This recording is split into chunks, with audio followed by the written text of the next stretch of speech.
À l'image de ces échafaudages, ce sont des rafistolages en tous sens qu'avocats et magistrats voient dans la réforme de la justice. Réforme de l'aide juridique d'abord. À ce propos, les manifestants se réjouissent d'un avis rendu hier par le Conseil d'État qui recalerait l'introduction d'un ticket modérateur. Le Conseil d'État retoque, si je peux me permettre l'expression, le projet en ce qui concerne le ticket modérateur parce que son application est totalement aveugle.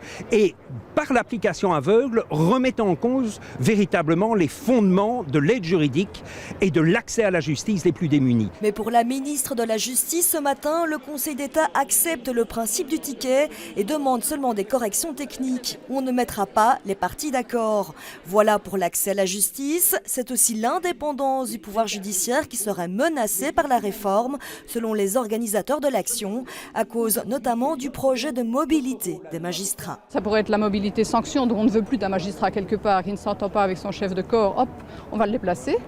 Ou autre possibilité, pour des raisons plus politiques, on n'a pas envie que le magistrat naturel du dossier, donc celui qui siège habituellement dans telle chambre et doit prendre tel dossier, prenne le dossier, et on pourrait dévier le dossier vers quelqu'un d'autre. Après une demi-heure, avocats et magistrats ont retrouvé leur audience à l'intérieur du palais de justice. Une justice déjà mal en point, selon eux, qu'ils craignent de voir s'effriter un peu plus.